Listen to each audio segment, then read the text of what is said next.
Hey guys, this is Cam for 15, joined by my two co-hosts, back for another video, my Uncle Darrell and Matt Swarmstead, my best friend from college. And we are back with another video talking basketball. Well, this time it's talking basketball, but last time we talked football, the NFL draft. But this week, we're going to talk about the first round matchups of the playoffs. And then we're going to come back whenever all the first round matchups are done, discuss second round matchups, then conference finals, then the NBA finals, obviously preview. So we're going to run down all the matchups from the Eastern Conference and the Western Conferences, give our thoughts, who wins each series, and that's it. Now, for references, we know I'm recording this video Friday because obviously the playoffs start tomorrow. So we know that the Memphis Grizzlies, Golden State Warriors playing game for the 8th seed is tonight. How we're going to handle that is, just in case of whatever happens, we're going to put both teams in a matchup against the Jazz and see, say, if the Golden State Warriors win the game and they match up against the Jazz, we'll give our predictions. The same will go for the Memphis Grizzlies. So we just cater to who it is. Now, I believe the Warriors will end up winning the play-in game. They should, but who knows? The Memphis Grizzlies could maybe pull up an upset. But we'll have to see. So other than that, I think we probably should start off with the Eastern Conference since the Western Conference seems a little bit more, I guess, something to watch. So I guess the first round in the first round we can talk about is the number 1 versus number 8 seed. The 76ers are the number 1 seed in the Eastern Conference, while the team that just last night got the 8th seed was the Washington Wizards. For me personally, I have this series going 5 games at least. 5 games at least. I'll give Washington at least 1 win, probably on their home court, but I see Philadelphia definitely dominating this matchup, and it starts with Joel Embiid. None of the centers the Wizards have can literally contain him or, I guess, slow him down. Even though if Russell Westbrook and Bradley Beal are actually legit hitting shots, I feel like they could be a nuisance. But then again, Washington doesn't have the best defense.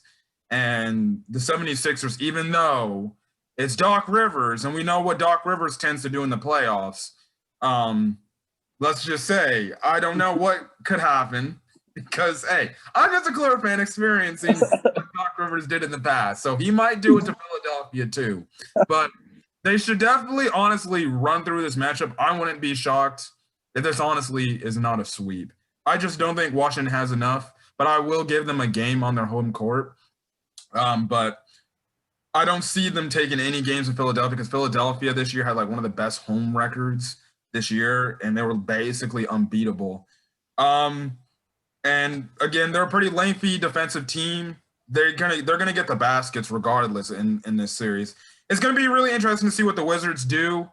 Again, Russell Westbrook and Bradley Beal are more than likely gonna have to head the ship and probably both equally drop 30+ points to try to maybe somehow pull an upset of a series. But other than that, that's kind of it.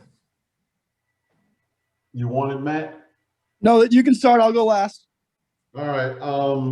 Yeah, I kind of agree with you. I don't think that defensively the Wizards has got a shot in this series. I mean, they have a really great offense. I think their offense was 3rd in the league in scoring, but they were one of the bottom feeders in defense. Russell Westbrook did lead the league in assists again.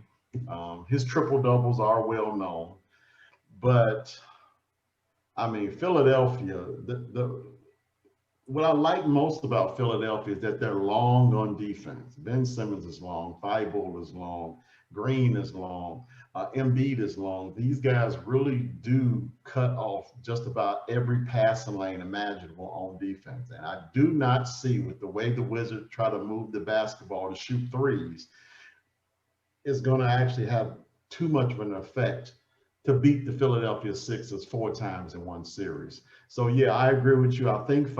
I'll probably say maybe game 3 in Washington if they'll more likely get. If they don't get game 3, then yeah, it'll be a sweep. But I can't fathom with the way the Washington Wizards play defense that they can get more than one game. So yeah, I'll say the Sixers in 5.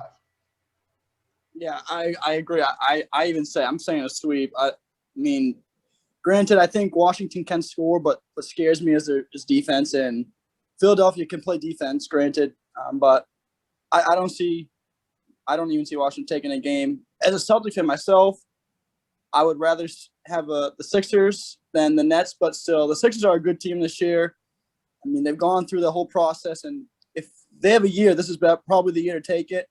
So, yeah, I say Sixers sweep. Tell me you think they might take it with Doc Rivers as the coach? No, I said if they have any year, this is the year to do it, I say.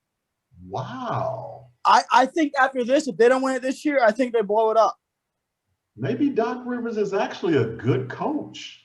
Well, as a Celtic fan, I love Doc, but I think that I'm just saying if this is the year, like after this, I say they have to blow it up. They've gone so many years with this team, and if this isn't, if they're the 1 seed, like if they can't do it this year, there's not many years you can go, especially in Philadelphia with those fans. I mean, they expect championship, and they've been preaching this process and years and years and years.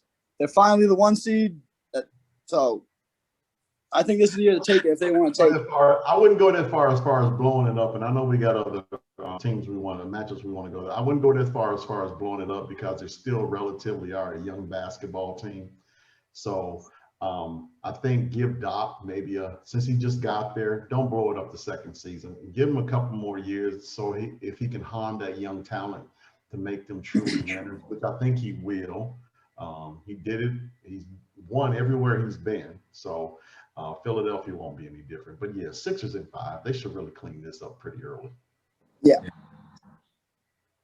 So the next matchup after that, obviously we got the Sixers winning. So the team from that matchup who would then play on the next would be the 4 and the 5 matchup. And now the 4th seed would be the New York Knicks, surprising team this year, a team that has honestly shocked everybody. I'm still questioning how the hell Tom Thibodeau didn't win or isn't going to probably win Coach of the Year. They gave it to Monty Williams from the Phoenix Suns, but okay.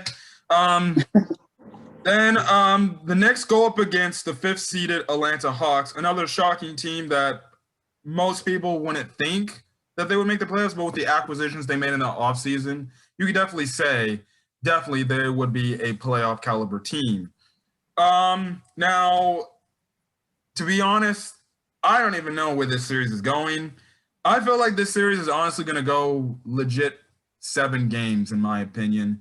With I gotta looking at it now, I think I gotta go with New York beating Atlanta in a 7-game series in 7 games, because from the start, the New York players, especially the young guys, they have really bought into Tom Thibodeau's defensive mentality, and that's the one thing that they just freaking work at really good. Their offense may not be, I guess, some of the league's best offenses, but they definitely can play some defense. I remember watching a Clipper game not too long ago. Even though the Clippers should have pulled it out of that game, the one thing the Knicks did was they played very aggressive defense, and they just are nonstop coming at you. I would say RJ Barrett, he's definitely improved. Derrick Rose, when he came to the Knicks, that definitely helped that team so much more. He's like, I think, a candidate for 6th man of the year. And this team just plays really hard. Like, essentially, they're like now the mentality of the Nets before the Nets got their big 3, when they just played hard basketball. This is what this team's doing.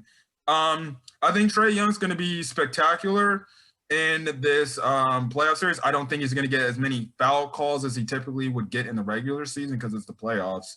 But it's going to be interesting to see Trae Young's performance because this is his first playoff matchup. So we're going to see, is he going to flop or fail or surprise people? I think he's going to be a great player for the Hawks in this playoff series, but I think the defense is going to be too much. Really, the Knicks are just going to have to focus on Trae Young and try to contain him and stop him and have the other Hawks beat them.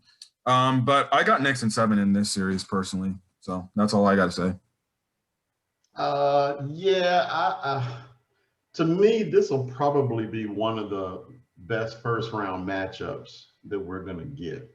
A few things here first. The Knicks swept the Hawks 3-0. Um, However, in the month of May alone, the Atlanta Hawks only lost one game. So they're coming into the playoffs playing pretty good basketball. As good as the Knicks defense has been all season long, um, cute little stat that I found was the Knicks gave up more than 120 points 12 times. Only the Hawks did it twice against them. So the Hawks can score on them. They have a plethora of guys that can score. I mean, they got what 8 or 9 guys that average double figures on their team, so they can score the basketball. So I see it as Atlanta's tempo against the Knicks tempo, and for the most part, it's going to be that dichotomy of styles that are going to dictate who's going to win the series.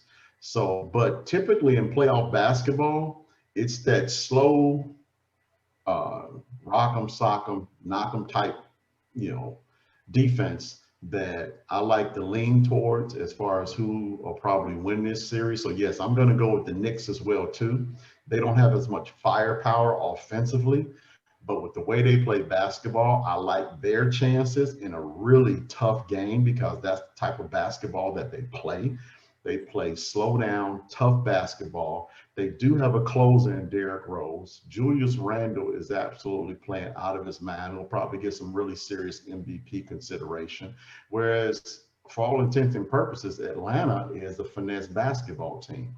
So if the Knicks are physical with the Hawks, it's going to be pretty interesting to see how the Hawks respond. I still like the Knicks in 7 though, based on the fact that they just do play that really tough style defense, and Thibodeau is going to have them mentally ready for this type of basketball. The question is, will Nate McMillan do the same with his Hawks? Knicks in 7. I'm gonna go Hawks in 7, and the main reason for that is I think, like we were saying, that the New York Knicks do have they play pretty good defense. Their offense isn't necessarily stellar. And I just think that Trae Young, granted, he is kind of a one-man show there, but he gets other people involved. And I think he makes people around him play better when he's on the floor. And I think that is just that. I think that really just resonates within the team. And I think he brings just a confidence with that team, I guess you could say. And yes, they do have Derrick Rose and RJ Barrett, but I wouldn't say neither of them are necessarily a bona fide star at this stage. I mean, Rose was, and I think RJ Barrett definitely has a lot of growth, and I think he's going to be a very good player in the future. But I do think right now, I don't know if the Knicks are I wouldn't say they're not ready, but I just think that the Hawks right now have just a better chance to move on, and I think they're going to win in 7, and I think Trae Young's going to have a very, very good series. And one thing I did read is I'm pretty sure Trae Young, he went to the free throw line. Maybe it was like it was maybe 37 times in those games, and he knocked down like 31 of them. So he makes work at the free throw line. He gets to the bucket, which gets others involved. And I think that just is a difference. It's going to be a very good series. I think every game will be close. This is probably the toughest one I had to choose, but I'm going to go Hawks in 7. Okay. I definitely do think, now that you brought that stat line up, the foul shots are definitely going to go down because the refs, they're just going to let you play. But yeah, this is a series that honestly, it's hard to decide who's going to win. I feel like it's just one of those up in the airs on who could win, but this is definitely going to be an exciting matchup. Now we focus to the other side of the Eastern Conference bracket, and the first matchup is obviously the number 2 seeded Brooklyn Nets versus my friends Matt's Boston They're not Celtics, mine. who won their playing game against the Wizards to obtain the 7th seed. Now, obviously, with the Big 3 Nets, they're going to be a tough team to put out in 4 games. Personally, they should be everybody's favorites to win the NBA Finals unless they collapse on a very big stage. So I honestly have Nets in 5. That's how generous I'm going to give the Celtics, to be honest. I'm going to give the Celtics at least one game in Boston. Other than that, I see Nets taking this. I feel like it's just too much for Boston to overcome. But and then, another thing about Boston is they've been that one team that I've watched, or I haven't watched a lot of Boston, but I've seen some things. And a lot of people throughout the thing that Boston really doesn't have a clear-cut identity on offense or defense. Like some games, they look, okay, that's the Boston contender we could see out of these guys. And then other games, they don't look like they're just honestly bottom league scrubs. Look, Jason Tatum needed 50 points the freaking Wizards to beat them. I don't think 50 points is going to be enough to beat Harden, Durant, and Kyrie. Again, unless Kyrie has his out of tap out mind of playing basketball again, Harden becomes the James Harden we know from his Houston days where he's just airing up bricks, and it's only really Kevin Durant. Boston might have a chance. I will give that happening. But if things are 100% rolling for Brooklyn, which they have been for the last few games to end out the regular, it's just over. Brooklyn just has too much firepower, not only from their starting rotation, but from their bench lineup. It's just too much for Boston to handle. So Boston can give up. I will say they'll give a valiant fight. But the generous I'm giving them is 5 games. If they stretch it out to 6 games, I would actually be pretty shocked. Yeah. My 3 favorite teams are obviously first the Chicago Bulls, next the Boston Celtics, and then there's the Golden State Warriors. It really pains me to see Boston in such dire straits, man. Boston is the Boston Celtics has given me great joy over the past few years as a basketball fan. So it really hurts to see that in the month of May they only won 3 games. When Jason Brown got hurt, that pretty much was their season. Brad Stevens doesn't seem to be the kind of coach. Now, strategically, he's great. He can draw up X's and O's with the best of them. Unfortunately, he doesn't have that Tom Thibodeau gene, whereas he can just look you dead in the eye and pull something out of you that you didn't think was there. So that being said, I say Nets in 5-2. Jason Tatum is good enough to get them 1 game.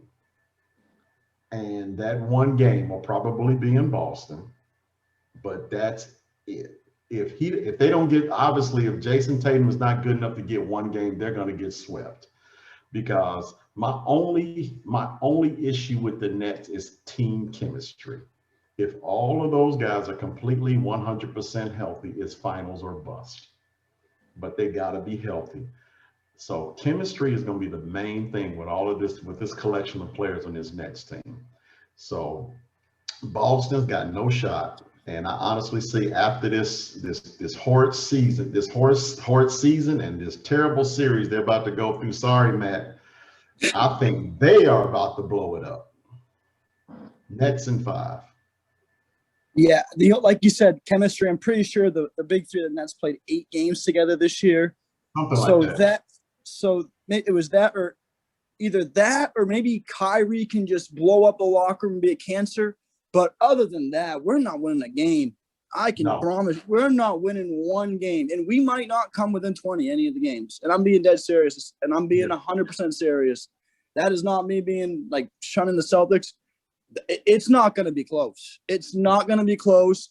And I don't know about blowing it up, but I agree. Brad Stevens, great strategical coach, but we need a guy that can get these people motivated and going. And I see him on the sideline sometimes sitting there after a bad call, and I am yelling at my TV, freaking out where my neighbors can hear me because he's just sitting there not doing nothing. You got to, protect your players as a coach, stand up for your players. He's just sitting there on the sidelines calming. Yes, great strategical coach, but Boston needs something different, I think. And I don't want to say blow it up with the roster because I do like the roster, but we got to find a direction or so. This is the one team, I feel like, in the NBA where I have no idea where I feel like they could be a 1 seed, a 16. Like I just have no idea what happened with them next year. And as a Celtics fan, it honestly scares me, but I don't see it being close at all. Cameron, I'm joining on my laptop because I keep getting cut out, by the way. Okay. Well, you're not cutting out for me, but I keep hold on 1 second. Okay. Again, this whole series is probably going to be just one of the quicker series. The Jaylen Brown injury definitely hurt. Yeah. Again, unless barring a major collapse from the Nets, I have no clue what the hell is going on. Now for the time being, we're going to take a quick break, guys, because obviously. No way. All right, back from that quick little cut there. Listen, barring the Nets having a major collapse, like I said, Celtics have no chance in this series. It's gonna be interesting to see what the Celtics do after they lose. I really feel like for the Celtics, the departures that have hit them have honestly hit them harder. I feel like that Gordon Hayward loss is definitely hitting them very hard. So we're just going to have to see. Now, another pretty intriguing matchup in the Eastern Conference this year is a rematch of what I believe was the second round of last year's playoffs. One of the 2 rematches this first round from last year's playoffs, and that is the 3rd-seeded Milwaukee Bucks versus the 6th-seeded Miami Heat. I feel like this series is going to go 7 games, and I'm going to give the edge to Milwaukee just because of really home court advantage and the fact that fans are able to come back and they're probably going to be more increased capacity now. I'm going to give Milwaukee the edge. 1, 2, I feel like with the additions they also have made, like getting a PJ Tucker, getting a Drew Holiday over, the guys that were there last year, some of the guys that were there last year. I think Drew Holiday is much more of an upgrade than an Eric Bledsoe. And I think another thing is Milwaukee's going to have more motivation this year to beat this team than they did in the bubble. And I'm going to talk about a later series, which is really the Clippers series. But I think the difference for every matchup of the playoffs is compared to last year, this year, all the teams have to travel to these respective cities, unlike just getting up from their hotel room and going to essentially a basketball gym where anything could happen. Here, fatigue can actually play into a thing because you're traveling different cities. Stuff like the fans are coming back into each of the venues, so that can also play much more of a bigger factor. Like we've seen some of the playing games be much of a big factor for the home teams when it came to the fans being there.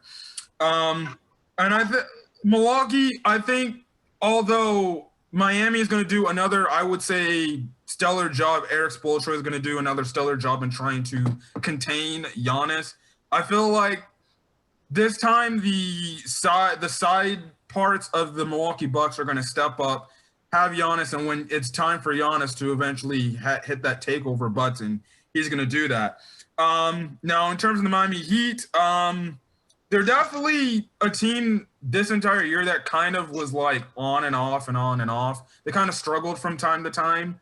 I still think they're a pretty solid team behind Jimmy Butler, Bam Adebayo, and Goran Dragic. But I feel like here Milwaukee's going to get the revenge on Miami this year.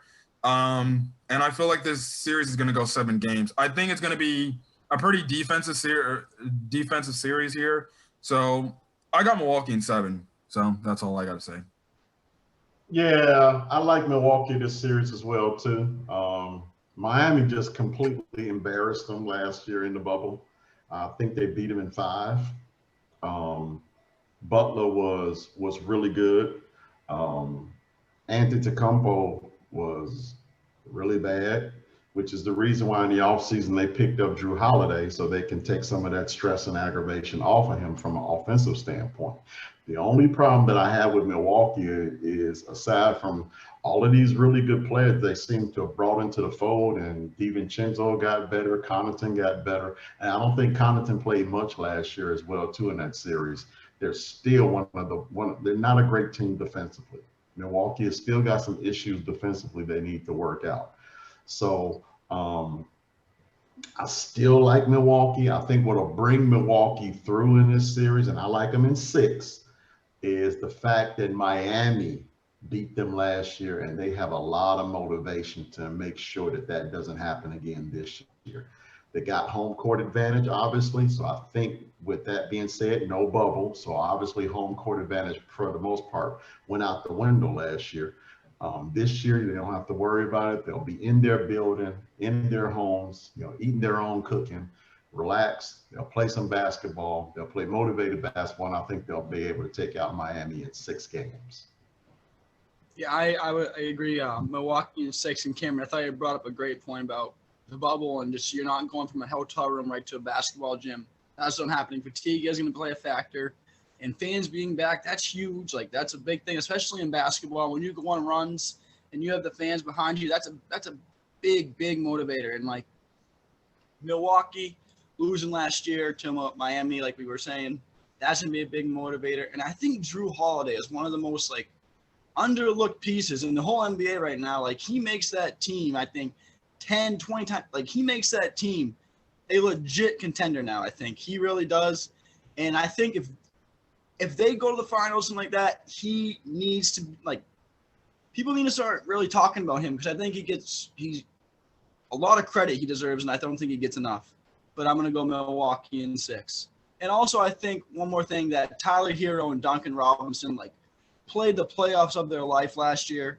Really, I really think they did. And I don't think that they're going to be really that much of a factor in the series as much as they were last year.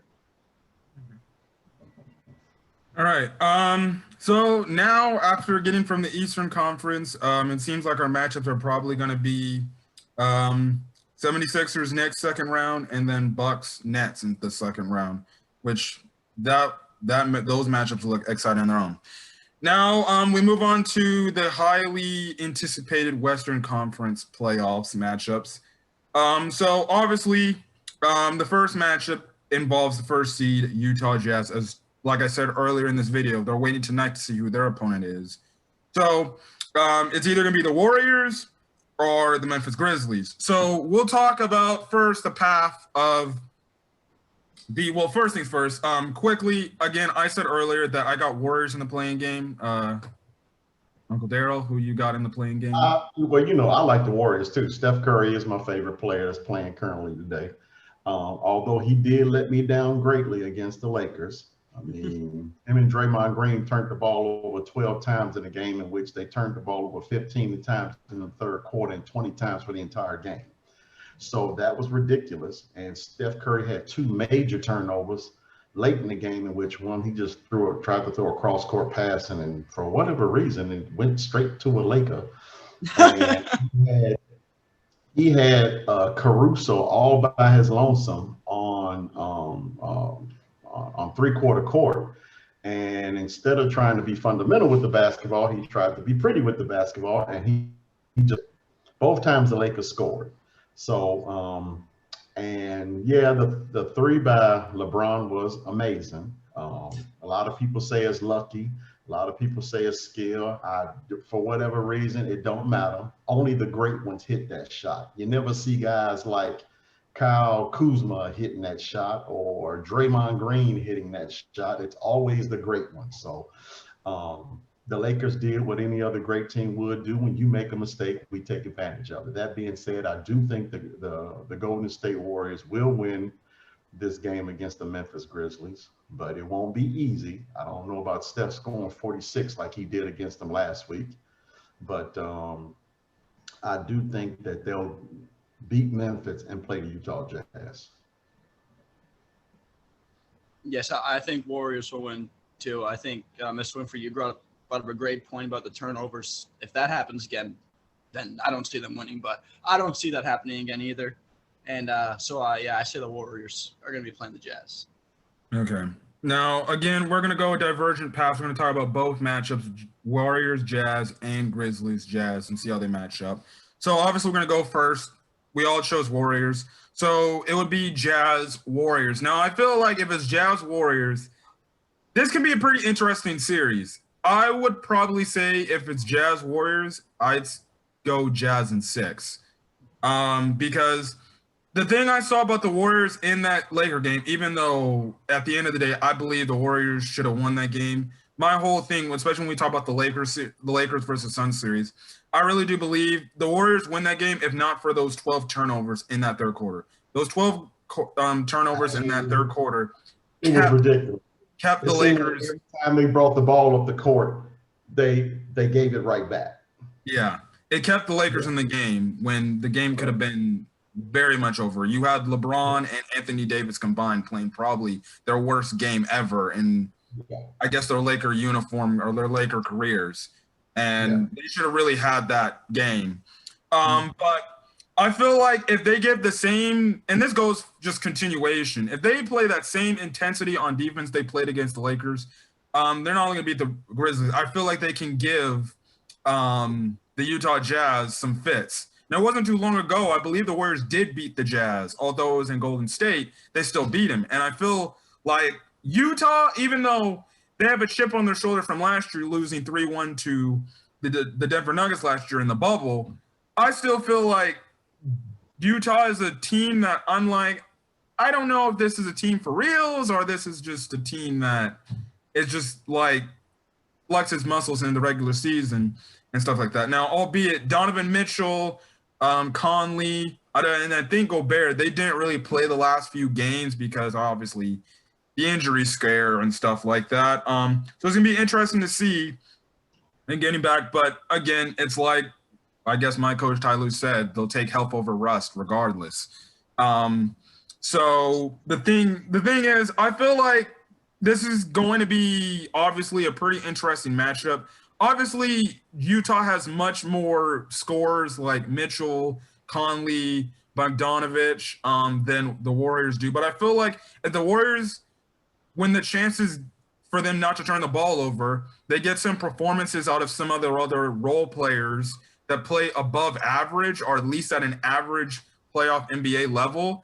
I think, honestly, even though I have Jazz in 6, I could honestly see an upset in this series where the Warriors somehow get to the second round. It's obviously going to have Steph Curry. Steph Curry's going to have to be phenomenal in almost every game. He's going to have more than 20 points. He's going to have to essentially drop dang near 40 points really to maybe come out of this series. Obviously, the Utah Jazz are going to game plan against really slowing down Steph Curry, but we saw what the Lakers tried to do, and they couldn't stop that guy. So who knows? Steph Curry, he's the best shooter in the NBA today, and will probably go down as the best shooter in NBA history. But it's going to be a very interesting series if this series happens. Yeah, I think so as well, too. Donovan Mitchell is still what they consider a game time decision based on his injury, his ankle injury. I think Gobert and I think all the others are ready to go. But if the Warriors can win this series, and I'm going to say this, and please, the Warriors will win this series if Steph Curry treats the basketball like he would his mama instead of treating the basketball like it's his girlfriend. That's the difference for me. If you treat the basketball like it's your girlfriend, you will lose that basketball. If you treat the basketball like it's your mama, you will cherish that basketball and treat it with the utmost respect that it deserves. Steph Curry, in that second half against the Los Angeles Lakers, he treated that basketball like it was his girlfriend. And that's why they lost that game. Okay, that being said, the Utah Jazz is the only team in the NBA that's in top 5 offense and the top 5 defense. Now, that could be a regular season stat that we overlooked. That could be one of them things, whereas, you know what, I've heard that people think that they kind of like remind them of the Houston Rockets. And they do. They chunk up a lot of threes, and the other team, they chunk up a lot of threes as well, too, to try to keep up the same pace, and they miss. So Utah gets a lot of credit for defense, when it's the team that they play that just play rotten basketball. So I really don't believe the defensive stat about the Utah Jazz, not one bit. I don't care how many go bears you have in the lane. I don't have any faith in the Utah Jazz. If Steph Curry plays Steph Curry basketball, then the Utah Jazz will go home early. However, that's the question. Can Steph Curry play the kind of basketball, keep those turnovers low from game to game to game, and keep his field goal percentage high? That's the difference for me. So, but to be honest, I just don't think the entire team is good enough to take out the Utah. So I'll say that the series will go 7. The series will go 7, and Utah will close out the Warriors in 7. So I say I'm going to go Jazz in 6. It's hard for me to, after I've seen the Warriors be granted last year, I mean, they've just been so good for so many years. Like, they were just in the finals and winning finals. It's so hard to see them as an 8 seed for me. But granted, if Steph Curry plays the way like he can play, like Miss Winfrey did say, if he plays that way, the Warriors definitely have a shot at knocking off the 1 seed Jazz. I think it's gonna be a fun series to watch. My one thing I always preach this is live and die by the 3. So, 3 balls risky. You can make a bunch, and then the next game you can miss a bunch, and it's a 21-point swing. It's a big difference. So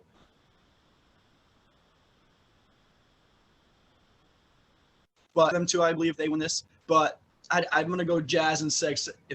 But Donovan Mitchell being a game time decision, that could be huge.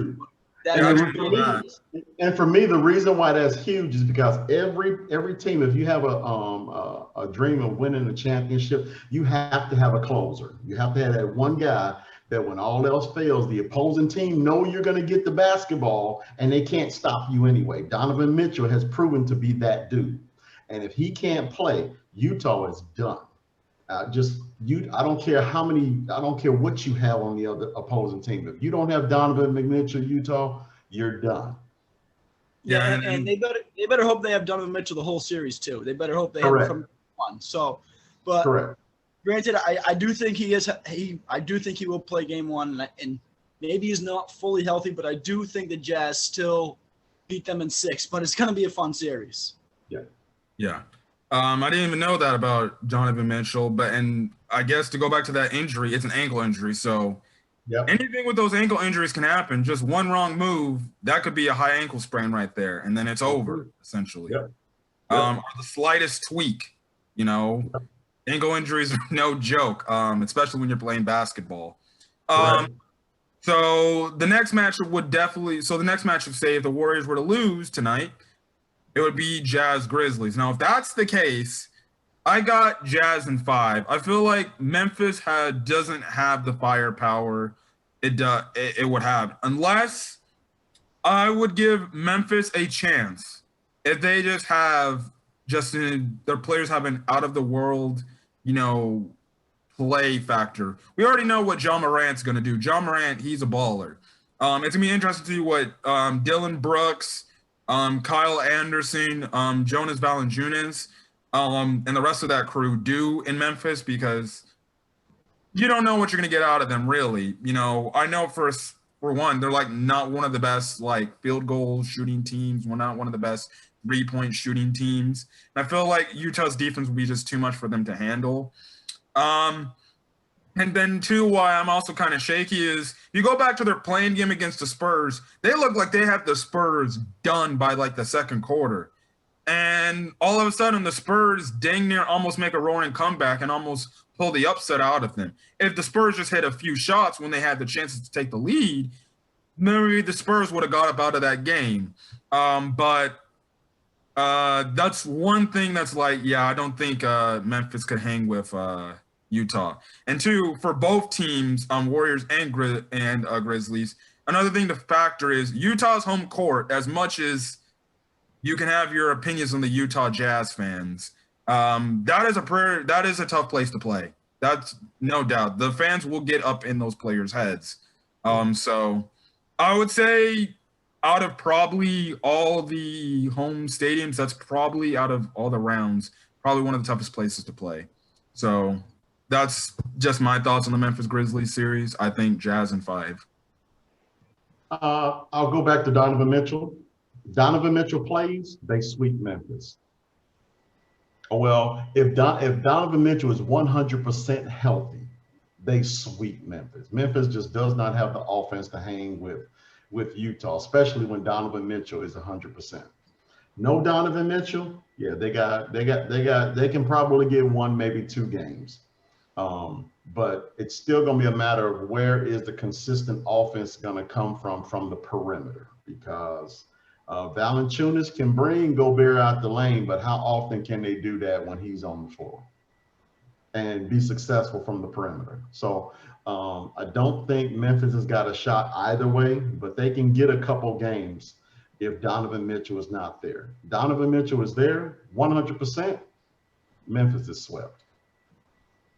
Yeah, 100% Donovan Mitchell. Memphis is a sweep without a doubt. I agree.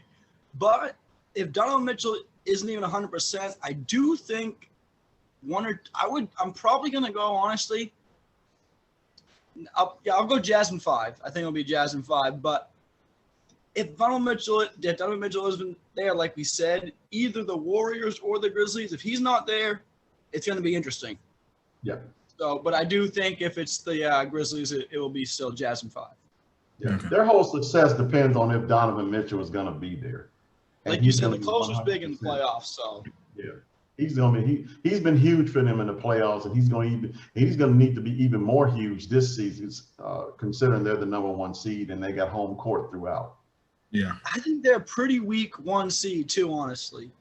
Well, with the way they play like the Houston Rockets did, chunking up all the threes and getting you to play to their pace. So it's the defensive stat for me is not very. It's not a telltale of how they actually play defense. You know, teams just chunk up a bunch of threes because Utah is hitting a bunch of threes. So while you're missing, they're hitting. You're missing, they're hitting. Your defensive stat goes up because they're playing inefficient basketball on the other side. So I'm not crazy about, I don't think they're a great defensive team either. But at the same time, though, they do have Gobert, who is probably the best rim protector in the league. And yeah, they get some type of credit from that as well, too. Okay. Yeah. All right. So the next matchup, if we're all projecting the Jazz to win their first round matchup, whoever it is, the next matchup who would be playing the Jazz in the second round would be the Los Angeles Clippers, who are the 4th seed, versus the Dallas Mavericks, who are the 5th seed, in a rematch of last year's playoffs from the bubble, which I personally did not want to play the Dallas Mavericks again, but fine, you got to live with what you got to live with. And tomorrow we play them at 1:30, and I know the Clippers do not like to get up for 1:30 games in the afternoon, so I hope it's not a loss, but it should be a W. But definitely a rematch of last year's playoffs. Now, if you want to get my true in-depth thoughts, I actually did upload a video about the Clippers versus Dallas Mavericks series yesterday. So please check that out if you want to get that, as well as any other Clipper game recaps after definitely the game tomorrow and the rest of the series. Dallas. Before I talk about the Clippers, I'm going to get into Dallas. Now, Dallas, I feel is kind of in the same boat for me like Utah. I feel like, well, I don't know about them because if we're being honest, Dallas for a majority of this season, they were in that play-in spot. You know, things turned around for them because obviously the Lakers started losing games. Portland started losing games, and they managed to get up the standings and get to the 5th seed. And yes, Dallas is talented, especially behind Luka Doncic. But I think they're a one-man run team. And the one thing I feel like the Clippers have to do, and I said in my game preview is, and Ty Lue said it in one of his press conferences, that the one thing the Clippers need to have a game plan on, because we already know offensively they're pretty good regardless. They have like the #2 offensive, net rating. They're one of the best 3-point shooting teams. Again, that determines, Matt said one night you could be hot, one night you can be cold, but I'll get into Clippers about their 3-point shooting struggles and what could happen. But Dallas, the Clippers have to formulate a game plan around stopping Luka Doncic. I saw this guy literally kill us last year. And listen, whatever happens. Now, personally, I have Clippers, and I know, crazy talk, but whatever. This is my biased take. I personally think this is just me entirely. Because the Clippers, yes, I guess you can say tanked. Because if I'm seeing in the Thunder game, Daniel MFing Oturu going up for shots, getting blocked 8 times in the game against the Thunder, in their final game where if they win, they go to the third seed and they play Portland. And you're just going to give the ball to Daniel Oturu like how many times that quarter? And I was just like, bro, what the hell are we doing here? And that's when I realized we're tanking. So with the Clippers, with the strategy, definitely this was the matchup the Clippers wanted. So I expect these guys to sweep them, or if not a sweep, this goes Clippers in 5, which should have been how it was last year in the playoffs. But Luka Doncic, he's obviously going to have to be amazing, which he has been against the Clippers in almost damn near every game I watch him play the Clippers. To Porzingis, because there is logic. Oh, if Porzingis had stayed in the series, they would have won, which I think you guys are lying about that. If he's phenomenal, Dallas can definitely pull this off, along with the other role players. They got to be phenomenal. I think Tim Hardaway Jr., even though I don't think he's that good, he's just a 10-point per game scorer. But every time he plays the Clippers, he acts like he's his daddy. But okay. But Dallas, they're really gonna have to beat the Clippers offensively. I really feel like the Clippers, even though at times before I get to them, they have lazy defense from time to time. If the Mavericks are hitting shots, and again, if Porzingis is alongside Luka dropping damn near almost 30 points, Clippers sadly could be out pretty early. Now, from the Clippers standpoint, I said the game plan, and I said in my preview, the game plan starts off with slowing down Luka Doncic. This dude cannot do the Luka Doncic stuff where he's giving his nice little smile where he's like, but and dancing around and parading around. I said it in my preview. I don't care if they triple team this clown. Keep doing it. Give him different looks. Blitz him constantly. And this is the one thing I'm going to like from Ty Lue compared to Doc Rivers. It took Doc Rivers to really, I believe, Game 5, which was the closeout game. Or no, I'm trying to remember. No, it was the game before they closed them out. It took Doc Rivers till Game 5 to finally realize, maybe we start blitzing Luka, he starts to get affected because we know Luka, he doesn't like to get physical at all. That's the one thing I will say. He doesn't like to get physical at all. I think if the Clippers take that physicality approach and they just start doubling him, get the ball out of his hand, the Clippers, again, like I said, I'd rather have the role players try to beat us than Luka Doncic beat us because I've seen what Luka Doncic can do against the Clippers. So my game plan, if it was me, I'd say I don't care. The moment he touches the ball, just send the next defender at him. I don't care if it's double, triple, quadruple. If anybody's wide open, let them at their stupid shots because they're probably not going to make it. They might make it, but who knows? And again, the Clippers, they do have one of the best offenses in the league. I definitely do think this team is very much different than last year. Clipper fans can essentially pray to the heavens that we do not have Doc Rivers as our coach anymore, because unlike Doc Rivers, Ty Lue can and more than likely will adjust because there's been times in the regular season he has adjusted to his competition based off the half. Now I get into my closing statement. Obviously, some things the Clippers are going to do. Listen, they're one of the best three-point shooting teams in the league. They were like 4th all time after what they did in the regular season. Now that's probably maybe not going to translate to a few games in the playoffs, and I figured that. And another key for the Mavericks to also win is turn the Clippers to a jump shooting team. As a Clipper fan, I believe when this team is driving to the rim, they're a much better team when they drive to the rim, they kick it out, or they just go up and go get fouled. So that's going to be very interesting to see there. But the Clippers, even though there's been many games this season, that they have had those shooting struggles from three. They have found ways to win games without beating a team from three. Another big importance is what Paul George am I going to get as a Clipper fan? That's going to be obviously the number one talking point. However far the Clippers go in the playoffs. Now, Paul George last year didn't have the best playoffs against the Dallas Mavericks. And I need this guy to step up for the love of God, because I know the last few games he has not been playing particularly well. The least he averaged was around 19 to 20 points. No, I'm going to need more than 20 points. I'm going to need 25 points or 30 points alongside what Kawhi is going to give us. You know what Kawhi is going to do. He's Kawhi. And stuff like that. I think, again, the Clippers are going to have to play defensive basketball, lock in defensively. They're going to have to hit the timely shots. They're going to need to hit the timely shots. And I think the one key aspect, again, really too, is Doc Rivers isn't there.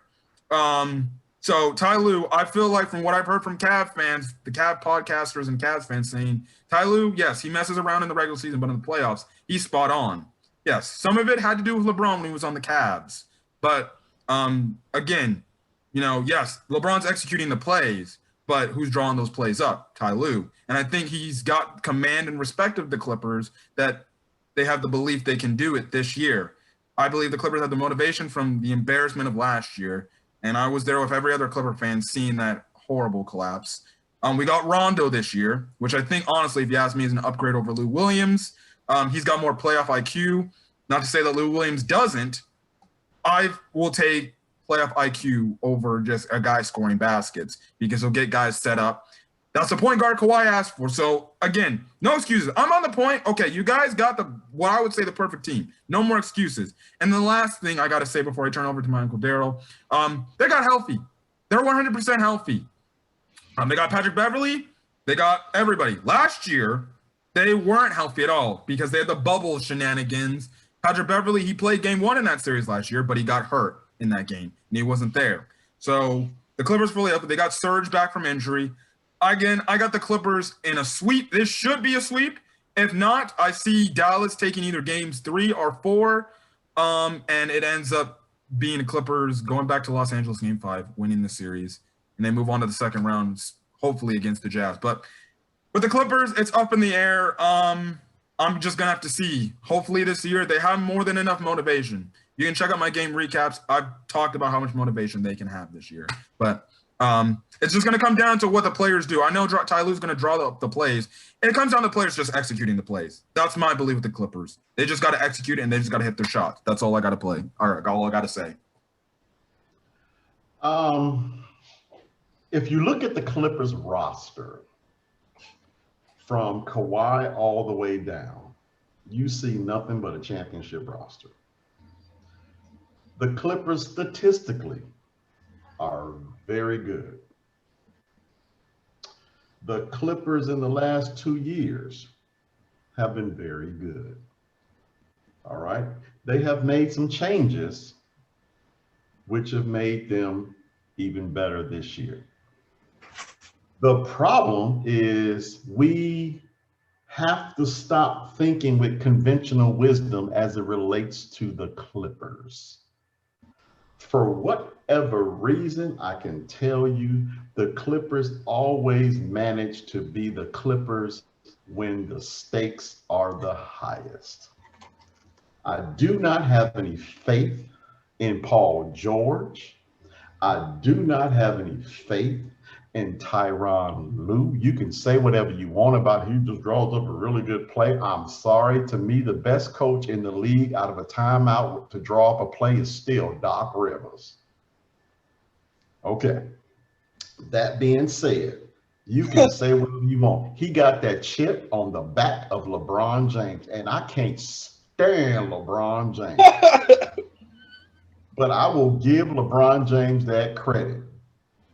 That was not a Tyronn Lue championship. That was a LeBron James championship. Okay. All right. I have no faith in the Clippers whatsoever. Yes, they beat Dallas last year in 6, but Dallas is a little bit better as well, too. Are they as good as what the Clippers are on paper? No. So I'm going to say this about the Clippers. If the Clippers come with some testicular fortitude, they will win the championship. I will say that right now. If they come with some testicular fortitude, they will win the championship. If they come to the playoffs with playoff P, Dallas will beat them in 7. So my prediction is yes, for this first round series, they are going to come with some testicular fortitude. For once, that's what we want to see out the Clippers. We want to see motivation. We want to see that these guys are really, really want to win a championship. We want to see guys diving on the floor, getting burns and things of that nature, going to the bench to motivate the other guys to play basketball. If the Clippers see the Lakers every game, they will go 82-0. I don't care who they're playing. If they see the Lakers, they will go 82-0. Unfortunately, for whatever reason, they show no motivation to actually do more than what they've been doing. But I do think they'll beat Dallas because Dallas is not as good as the Clippers are this year. So I'll say Clippers, but I'll say Clippers in 7. Clippers in 7. All because I don't have that much faith in the Clippers. I really don't. They show testicular fortitude. Clippers. I'm gonna go Clippers in 6. If they don't have any motivation this year, then there's gonna be no motivation. They have no reason to not have motivation this year after what happened last year. Correct. I think for Dallas, Luka Doncic is gonna have to be big for them. I'm not huge on Porzingis. I don't think he's as good as maybe some people make him out to be. But with the testicular force, I do think that if they had that, they have the talent on the team to be so amazing. They really do. And like Cameron and Mr. Murphy said, we're going to get playoff Pete or PG-13. We don't know what we're going to get with him. You never know. He's a wild card, but I can care less about his nicknames. Just show up to play. For real, like he has so much talent. You can see it. He shows it in some games. And if he and Kawhi Leonard bring their A game, and because those are the guys you need on that team, because if they bring their A game and they show that they're diving on the floor for balls and they're willing to go jump in the sand for balls, then there should be no reason why the other players, the role players, don't do that either. So you need that out of your star players, and then your role players, they need to know their role and just do their job. They don't need to do too much. They don't need to be too fancy. Just do your job. And it's going to be an interesting series, definitely. But I think the Clippers, they have more firepower than the Mavericks. They have no reason, not have any motivation this year. So, I mean, I do have struggles believing in them, but I'm still going to go Clippers in 6. I'll say this. I really, really want to see the Clippers win. Just because of my nephew Cameron he's probably their #1 fan. He's on Twitter every day talking about the Clippers. Every day. I wake up, and granted, I'm in Germany, so I get up, and you guys are probably still asleep when I get up. He is tweeting about it. I understand. Yeah, I go through the videos with him. Tweeting about the Clippers. And I gotta admit, it's sometimes a little disturbing watching my nephew and his language on Twitter. So, but we'll talk that off camera. But the thing for me about the Clippers, I do want to see them win. I really do.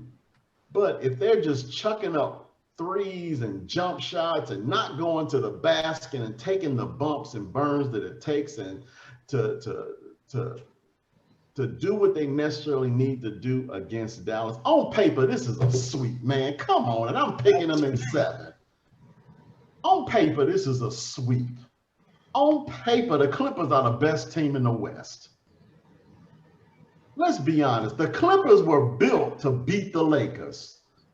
And They're the only team, in my opinion, that if they go all the way to the Western Conference Finals, after what I saw in that Warriors game, they're the only team I feel like they could beat the Lakers. Now the Nets, I don't know about that, but that would just have to see if it happens.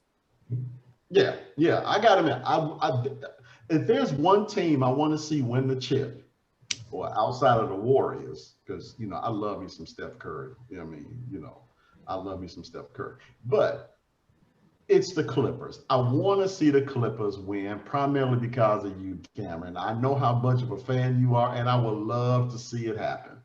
I would love to see it happen. So, again, testicular fortitude. If you got it, you'll win it all. If not, no telling what's going to happen to the Clippers.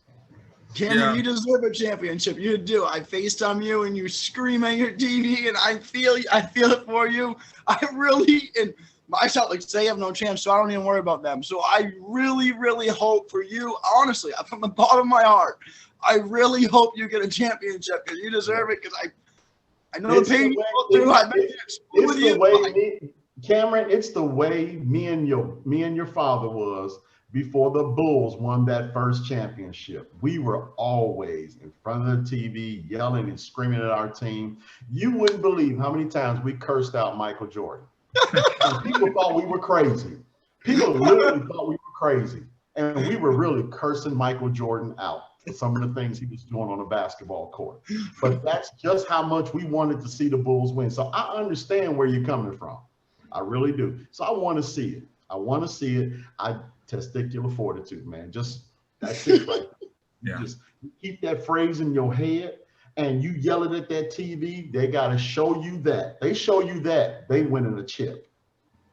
Yeah, the last thing before we get on to the next series, definitely the Clippers are going to have to show up. I say take the one game and approach like I have this regular season. So game one, just treat it as one game and come out there, assert your dominance over Dallas.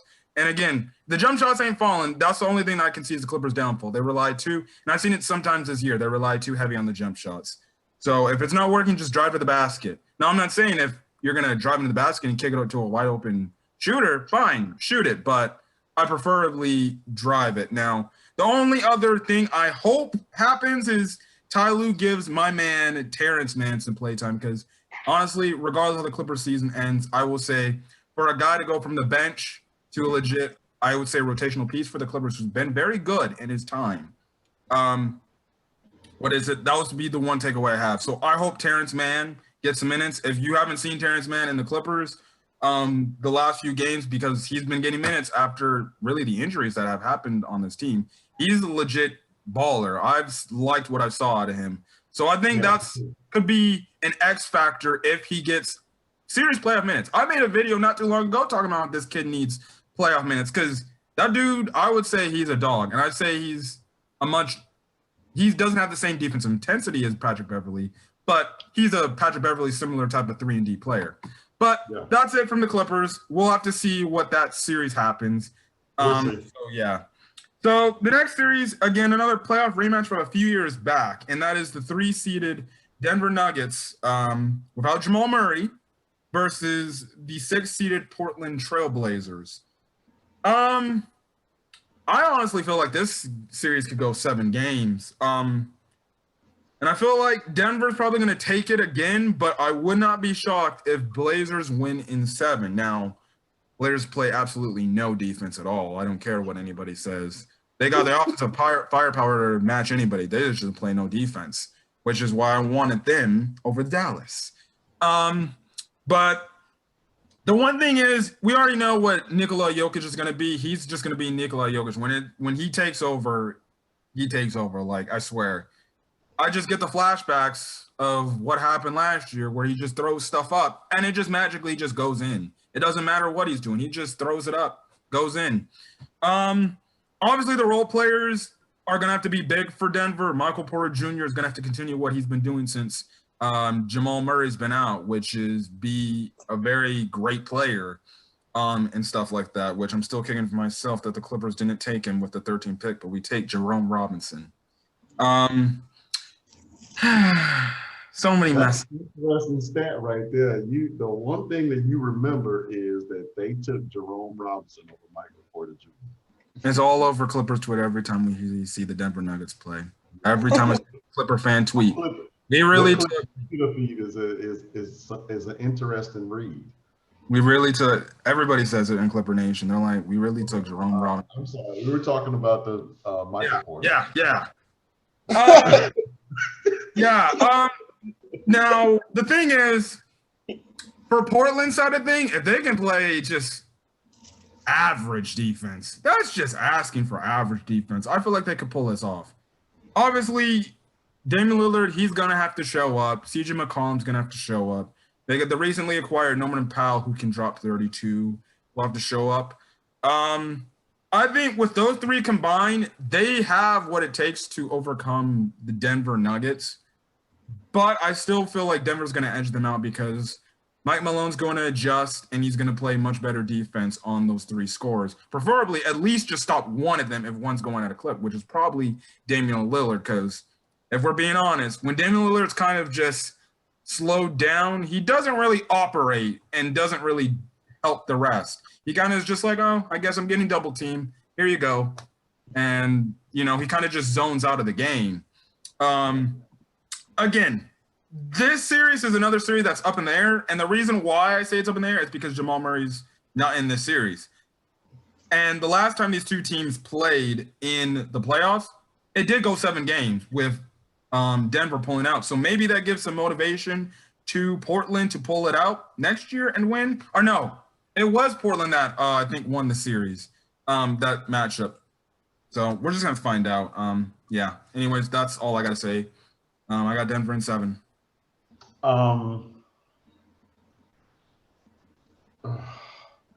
The only thing that can probably keep Denver from winning this series, the one thing that I liked about Jamal Murray is the same thing I mentioned before about Donovan Mitchell. They're closers. When the game is at its most crucial, the ball is in Jamal Murray's hands. Well, Jamal Murray is not there. Now, granted, Denver's still been playing really great basketball while Murray's gone. They've kept the train on the track. They kept the train on the track all the way to the 3rd seed in the West. But as great as Michael Porter Jr. has been, the question is, can he be that closer that the Nuggets will need in the playoffs? That's my only question with him. Now, as far as Portland is concerned, my issue is Lillard is a small guard. McCollum is a small guard. Powell's a small guard. They can score, but they are just too small to play defense on the guards that the Nuggets is going to throw at you. I mean, a lot of those guards, Porter is almost 7 feet tall. Yeah, he is. Yeah, he's almost 7 feet tall. So, I mean, and even with Murray in the lineup, because I think Murray's like 6'5", 6'6". So these guys are big guys. And Lillard and McCollum, these smaller guards, the problem that they had in the years past, these smaller guards have always have to play these bigger guards, and they just can't do it. Or show no willingness to improve upon defense to try. Yeah. So, but their offense is good enough to extend this series. So I'm going to still say the Nuggets will take care of these guys in 6, because the Nuggets are a well-balanced basketball team on both ends of the floor. And they do have probably the, well, I don't think he'll probably be MVP, but he probably should be MVP, because Jokic has been doing it all season long. And for them to game plan against Porter Jr., they don't have a 3 that can guard them. They don't have a 2 that can guard them. So, I mean, it's going to be a tough thing for them to actually overcome what the Nuggets can do. Their offense is good enough to get 1, maybe 2. So I'll say Nuggets in 6. Yeah, I 100% agree that their offense is good enough to get 1 or 2. With Jamal Murray, I say it's probably a sweep. Murray's an amazing player. Yeah. But Portland doesn't play a lick of defense. They really don't play a lick of defense, like Cameron was saying. Michael Porter Jr., like you said, he's coming to his own the last year, I think. This is – I like seeing it. I really do. I know you don't, Cameron. You're not really fond of Denver. I know that, but I think Denver's a really good basketball team. They really are. They are a solid basketball team, and it stinks seeing Murray out because I think he could be a missing factor for the championship run. But I do see Denver handling this pretty easily. I'll give them 6 because Portland does have their offense. But as Mr. Improv was saying, they're small guards. They don't match up well against Denver. It's just not a good matchup for them, I don't see. So I see Denver taking this in 6, and 6 is being generous. So, but I do say Denver Will Barton will probably be the X factor in this series as well too. I mean, the guy can just score from any place on the court. And again, he's another big guard that those small Portland guards will have to defend. And again, it's just one of them things. Whereas eventually they'll wear her down. And 6 games, I can't see it going 7 this series. And it's a bad matchup for Portland. Not a good matchup at all for them. Yeah, it's not a good. I might be stretching it with 6. Yeah. Anyways, the last playoff matchup in the first round we're here to talk about is the Phoenix Suns, the number 2 seed, versus the 7th seed Los Angeles Lakers. So the Lakers will start their title defense, I guess you can say, in the playoff run. Try to get back and win it all again, even though I don't think they will, but it's okay. Now, this series is going to be interesting for me, and as much as I don't want to freaking say it, this series, I feel like it's going to go 7 games, but the Lakers are going to pull out somehow. And the reason why, obviously, the main dude, LeBron James, as much as I hate that guy. But even though Phoenix, they're a talented team regardless. I just don't think they have enough firepower to overcome the Lakers. Now, it's the reason why I say it's going to go 7 games is I did not like what I saw of the Lakers in that play-in game. They almost lost that game. They would probably be tonight competing for the 8th seed, if not for the Warriors' dumb 12 turnovers in the third quarter. And the thing is, what I saw about that game is, one, which is a key for the Suns, is, listen, people who think Andre Drummond's going to be something, oh, boy, he did nothing. Really? Yeah, I'm scared of Andre Drummond. So as much as we want to say DeAndre Ayton's a big softie, he should be able to handle Drummond because Drummond is a non-factor in my opinion. Just a guy who's in his own head. But the next thing is, I say, look, my whole strategy to beating the Lakers, if I was coaching against the Lakers, I'd be like, look, let LeBron do whatever he's doing. The other side players, you can't let them do anything. And that starts with stopping Anthony Davis. Anthony Davis had probably one of his worst games. And again, probably one of the best defensive games played by Draymond Green. And the first thing the Suns have to do is keep Anthony Davis out of the paint because we definitely know. I've been talking about how there's been soft guys in the league and some other series. He's a real soft guy. He does not like contact at all. He doesn't like to get physical. He doesn't like to go into the paint. Yes, Laker fans, get mad and put those dislikes on the video. I don't care. Anthony Davis, when you're having him take jump shots, I'll live with that because 9 out of 10 times he's not going to make the jump shot. He's just, I think, an average jump shooter. He does better damage when he's pushing it into the paint. Now I don't know who's going to be guarding him. For some reason, Anthony Davis lets smaller guys get into his head, and he can't just bully them into the paint. No clue. So I'm guessing maybe Jay Crowder if he's not guarding LeBron James, but even then, I don't know who's guarding that matchup. So Anthony Davis, that should be feasting for him, and this should be a series he should be licking his chops, to be honest. So yeah, now the Suns are gonna have the experience with Chris Paul getting guys into rhythm and stuff like that. And it's gonna be very interesting. I think Devin Booker is going to need to be huge for the Phoenix Suns if they want to have a chance at winning this series, which I mean, he's going to have to be dropping damn near 35 to 40 points to have a chance to do this. Chris Paul, he'll give you a nice 10 to 15 points. He's not Chris Paul of old when he would be dropping 20, but maybe he'll give you a 20-point game every now and then in this series. But I really feel like the factor is going to be Devin Booker in this series if, that's going to be the thing. And really the Lakers, even though they have I think they have a top 10 defense. regardless, I still think their defense in some parts are shaky. I guess you could say the biggest thing is Suns can't turn the ball over. If they turn the ball over and keep the Lakers in the game when the Lakers have no business being in the game, the Lakers will find a way to get back in their game. And when you have a close game, you already know what time it's going to be because that's when LeBron switches the switch or flips the switch, and that's when he just goes in complete takeover mode. And then after that, you're screwed essentially. So I got the Lakers escaping Phoenix this series in 7 games. That's just my opinion from what they look like in the series. And then 2, LeBron James and Anthony Davis, they're hobbling. They hobbled into the playoffs. So they're not exactly 100%. And now you got LeBron's narrative that, oh, I got one eye and I'm seeing 3 different rims. Oh, I hate LeBron so much.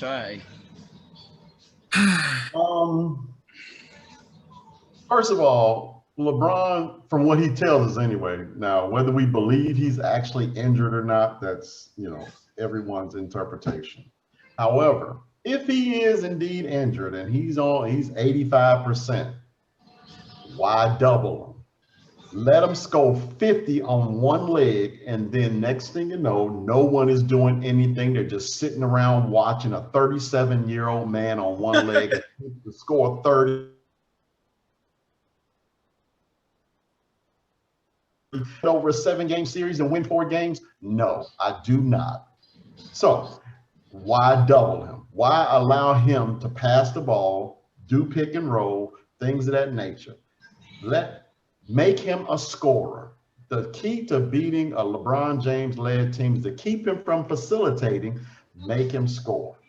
When you take away the best thing that he does is guide a basketball team, pass, run an offense. He does that better than anybody in the league. You can say that. You can hate LeBron James all you want, but give the man credit where credit is due. The guy's a very smart basketball player. So you have to take certain things away from him that makes him great. Facilitating makes him great. Make him a scorer. And then let's see, if he's scoring 40, 50 points a game, he's not passing to people because he has to score. Okay? So, but Drummond, Davis, Marc Gasol, that's it. Marc Gasol gets any minutes. Because that's still a lot of beef for DeAndre Ayton to deal with because he's really the only big they got in Phoenix. So what I'm going to say here today, that if the Phoenix Suns want to beat the Los Angeles Lakers, I'm going to say 2 things. 1, I do not think there's a team that can beat the Lakers 4 times in a series. Not in the West. I just don't think so. The only way you're going to beat the Lakers is if you channel your inner Roll Tide, your inner Bama football, and we all got it. I said testicular fortitude for the Clippers. I'm saying Roll Tide for the Suns. If you want to beat the Los Angeles Lakers, you got to channel your inner Nick Saban and go out there and beat them. Go out there and beat them. Just look LeBron James dead in the eye and say, hey, you're not getting it tonight, buddy. Roll Tide. We're going to have to send you home with this L. Now you go ahead, spend the summer at home on that one leg, and we'll see you next year.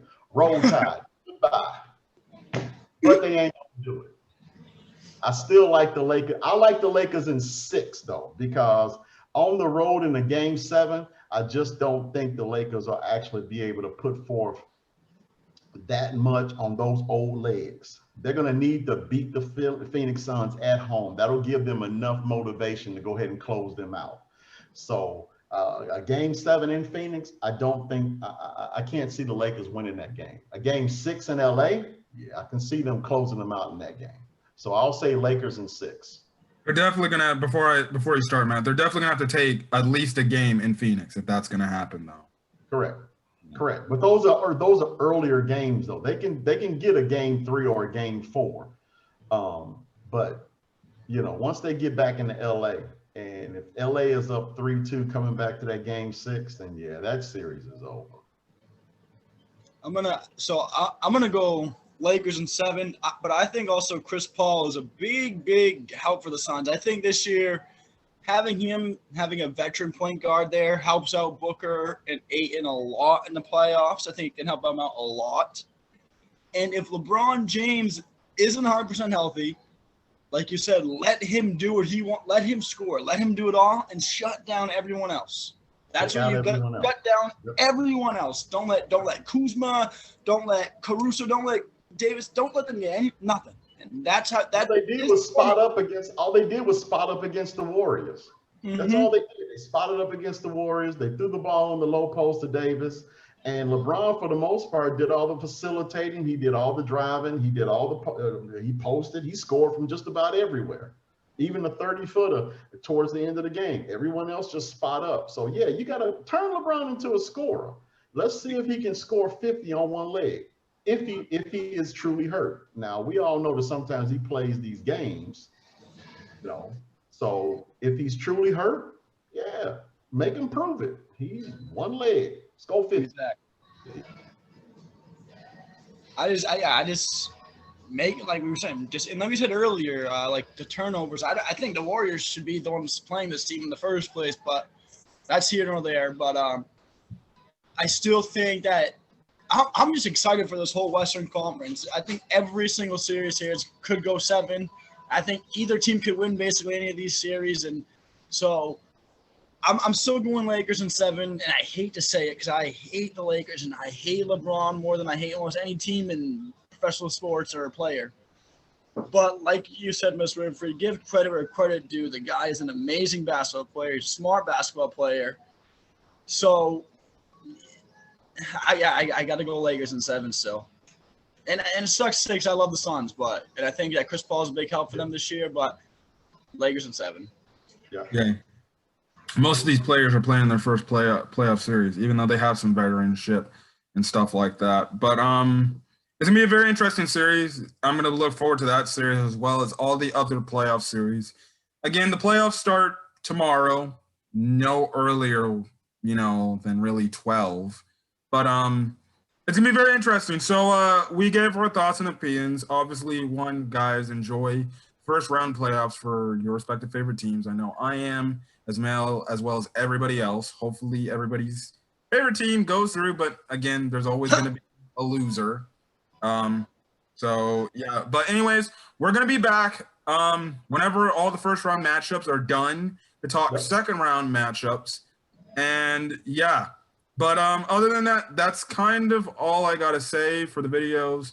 Again, just plug in for my own channel. If you want to get my thoughts on each and every Clippers game recap after their playoff games, I'll be there especially after tomorrow, and stuff like that. Again, hit the subscribe button if you guys want more content. No, I finished Resident Evil 8 finally. But I gotta freaking get out the videos, which I've honestly been slacking on as of late. But if you want those, hit the subscribe button as well as anything else I upload to the channel. Hit that like button if you like this video, as well as put in the comment section who are your first round matchup W's. Yeah, other than that, I'm the guy here. So again, thank you to my Uncle Darrell and Matt for joining me on this video. Clippers, Suns. Channel your inner Nick Saban. Now, for the Clippers, you need to channel your inner Nick Saban with some testicular fortitude, and y'all will win.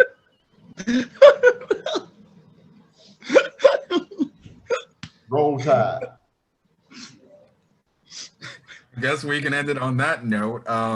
Anyways, guys, hopefully you guys have a great rest of your day. Hopefully you guys are staying safe out there. Until then, guys, see you guys on the next video. Till then, guys, peace.